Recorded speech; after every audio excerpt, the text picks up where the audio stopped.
ज्ञानराधाने आपल्या जिल्ह्यातील सर्व शाखा ठेवीदारांचा तगादा असल्यामुळे बंद केल्या असल्या तरी अंबेजोगाई शहरातील आतिक सिद्दीकी यांना ज्ञानराधाचे एक प्रेमपत्र 2 दिवसापूर्वी प्राप्त झाले आहे।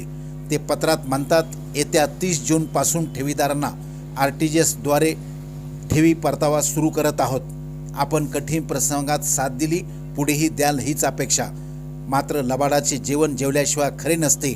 आता 30 जूनला काय होते ते पाहावे लागेल। अंबेजोगाई शहरात ज्ञानराधाचे हजारो ठेवीदार अडकले आहेत।